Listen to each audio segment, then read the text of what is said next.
9월 19일 주님의 교회 말씀 묵상입니다. 열왕기상 7장 40절에서 51절 말씀.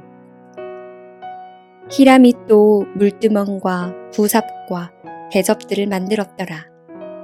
이와 같이 히람이 솔로몬 왕을 위하여 여호와의 전에 모든 일을 마쳤으니 곧 기둥 둘과 그 기둥 꼭대기에 공 같은 머리 둘과 또 기둥 꼭대기에 공 같은 머리를 가리는 그물 둘과 또 그 그물들을 위하여 만든 바 매 그물에 두 줄씩으로 기둥 위에 공 같은 두 머리를 가리게 한 석류 400개와 또 10개의 받침 수레와 받침 수레 위에 10개의 물두멍과 한 바다와 그 바다 아래에 소 12마리와 솥과 부삽과 대접들이라. 히람이 솔로몬 왕을 위하여 여호와의 성전에 이 모든 그릇을 빛남 노스로 만드니라. 왕이 요단 평지에서 숫꽃과 사르단 사이에 차진 흙에 그것들을 부어내었더라. 기구가 심히 많으므로 솔로몬이 다 달아보지 아니하고 두었으니 그 놋무게를 능히 측량할 수 없었더라. 솔로몬이 또 여호와의 성전의 모든 기구를 만들었으니 곧 금단과 진설병의 금상과 내소 앞에 좌우로 5씩 둘 정금 등잔대며 또 금꽃과 등잔과 불집게며 또 정금 대접과 불집게와 주발과 숟가락과 불을 옮기는 그릇이며 또 내소 곧 지성소문의 금 돌적이와 성전 곧 외소문의 금 돌적이더라. 솔로몬 왕이 여호와의 성전을 위하여 만드는 모든 일을 마친지라. 이에 솔로몬이 그의 아버지 다윗이 드린 물건 곧 은과 금과 기구들을 가져다가 여호와의 성전 곳간에 두었더라. 샬롬. 하나님을 사랑하는 마음으로 새벽을 깨우시는 모든 성도님들을 축복합니다. 말씀과 기도를 통해 오늘 부어주실 흡족한 은혜를 누리며 승리하시기를 간절히 소망합니다. 우리는 계속해서 하나님의 성전이 어떻게 세워지고 있는지 살펴보고 있습니다. 성전이 완성되고 성전 안의 기구는 하나씩 채워지고 있죠. 모든 과정을 살펴보면 솔로몬이 홀로 감당하고 있지 않다는 것을 보게 됩니다. 본문에는 두로왕 히람이 등장하죠. 그를 통해 성전의 기구가 만들어졌다고 말합니다. 40절 말씀입니다. 히람이 또 물두멍과 부삽과 대접들을 만들었더라. 이와 같이 히람이 솔로몬 왕을 위하여 여호와의 전에 모든 일을 마쳤으니.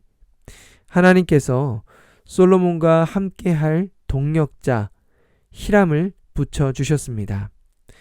여러분, 만약에 여러분과 함께 꿈꾸며 어떤 문제에 대해서 함께 고민하고 있는 사람이 있다면 여러분은 어떤 마음이 드시나요?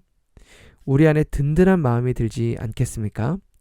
솔로몬에게 히람이라는 존재는 한 사람 이상의 가치가 있습니다. 왜냐하면 함께 꿈꾸며 함께 하나님의 성전을 바라보며 일하고 있다라는 것이기 때문이죠. 어떤 일을 할 때 우리가 때로는 지칠 수도 있고 힘들 수도 있지만 함께 하고 있는 동력자가 있을 때 우리는 그 일을 넉넉하게 감당하게 되는 것입니다. 동력자가 있다라는 것은 큰 축복인 것이죠. 그런 의미에서 주님의 교회 로고에 붙어있는 표어가 참 의미 있는 것 같습니다. 함께 지어져 가는. 혼자 고군분투하다가 장렬하게 쓰러지며 전사하는 것이 아니라 우리 안에서 믿음의 삶을 포기하고 싶고 또 넘어질 때도 있지만 하나님께서 우리에게 주신 그 비전을 바라보며 같은 곳을 바라보며 서로 격려하고 힘이 되는 그 축복된 공동체가 있다는 것, 이것은 우리에게 놀라운 축복인 줄 믿습니다. 여러분, 많은 사람들과 함께 있으면서도 혹시 혼자라고 느끼고 계시지는 않으십니까? 아니면 여러분이 정말 주님의 교회 안에서 정말 함께 꿈꾸며 그 공동체의 그 함께 지어져감을 누리고 계십니까? 주님의 교회 안에서 함께 지어져가는 모든 성도님들이 되시기를 주님의 이름으로 간절히 축복합니다. 솔로몬이 또한 성전 기구를 만드는 모습 속에 한 가지 특징이 있는데요. 성전의 외부와 내부의 재료를 다르게 한다라는 것입니다. 히람이 만든 성전 외부의 물품들, 물두멍, 부삽, 대접들은 노스로 만들었다라고 말합니다. 하지만 솔로몬이 만든 이 성전 내부의 물품들은 모두 금으로 만들었습니다. 외부와 내부의 재료가 정확하게 구별되고 있습니다. 왜 이렇게 성전 내부의 것을 구별하고 있는 것일까요? 성전 내부는 무엇을 상징합니까? 하나님의 임재의 장소를 상징합니다. 거룩하신 하나님께서 이스라엘 백성들에게 말씀하시는 장소입니다. 그렇기 때문에 외부에 있는 재료들과는 다르게 내부에 있는 그 재료들이 금으로 만들어서 더 거룩하고 구별된 모습으로 영광스럽게 만든 것이죠. 가장 가치 있고 소중한 것을 그곳에 둠을 통해 하나님의 임재가 얼마나 중요한지를 표현하고 있는 것입니다.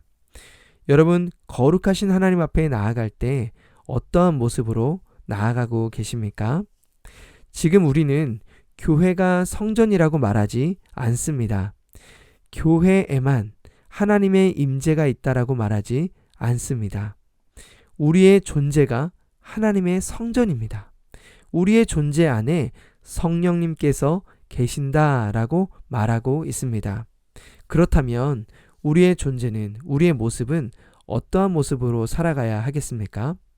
성전 외부와 내부가 구별되어 있는 것처럼 이 세상 가운데 정말 구별된 모습으로 살아가야 할 줄 믿습니다. 그렇다면 어떻게 우리가 구별된 모습으로 살아갈 수 있을까요? 성전이 완성되었을 때 그보다 더 중요한 것이 있었습니다. 아무리 아름다운 금으로 장식을 하고 외부와 내부를 거룩하게 구별하였다 할지라도 하나님께서 임재하시는 장소에서 선포된 말씀을 듣고 순종하지 않으면 아무리 금으로 둘러싼 성전이라 할지라도 소용이 없는 것입니다. 우리를 거룩한 성전으로 불러주셨습니다. 이제는 하나님의 자녀이고 하나님께서 우리 가운데 임재하고 계신다라고 말하고 있습니다. 그렇다면 우리가 어떤 삶을 살아가야 합니까? 말씀 앞에 몸부림쳐야 한다라는 것이죠. 거룩함을 향해서 피 흘리기까지 죄와 싸우는 치열함이 있어야 한다라는 것입니다. 아무리 화려하고 값비싼 금으로 둘러싼다 할지라도 아무런 의미가 없어요. 하나님의 성전이라면, 진리의 영이신 성령께서 우리 안에 거하신다면 그 하나님과 함께하는 순결한 모습, 거룩한 모습을 우리의 삶에 치열하게 세워가야 하는 줄 믿습니다. 51절은 이렇게 마무리하고 있죠. 솔로몬 왕이 여호와의 성전을 위하여 만드는 모든 일을 마친지라. 마치 끝난 것처럼 느껴지지만 이제 본격적인 시작인 것입니다. 말씀 앞에 경외함으로 순종하고 그 하나님의 말씀 앞에 치열한 몸부림이 있을 때 하나님께서 우리를 성전으로 불러주신 그 영광스러운 축복을 매일의 삶 가운데서 경험하게 될 줄 믿습니다. 오늘 하루를 살아가면서도 그 거룩하신 하나님을 바라보며 그분의 말씀에 순종하며 나아가는 우리 모두가 되시길 주님의 이름으로 간절히 축원합니다. 함께 기도하겠습니다. 우리를 거룩한 자녀로 불러주신 하나님 아버지, 여전히 죄악된 모습이지만 하나님의 사랑과 은혜로 덮어주시고 새롭게 하시니 감사합니다. 우리의 존재가 하나님의 성전인데 거룩하게 구별되지 못하고 세상과 똑같은 방식으로 살아왔던 우리의 모습을 불쌍히 여겨 주옵소서. 매 순간 무너진다 할지라도 다시 일으켜주시는 하나님의 손길을 바라보며 주님 앞에 끊임없이 치열하게 몸부림치며 살아가는 힘을 주옵소서. 함께 하실 주님을 바라보며 예수님의 이름으로 기도드립니다. 아멘. 오늘도 말씀을 붙들고 교회를 위하여 함께 기도하겠습니다.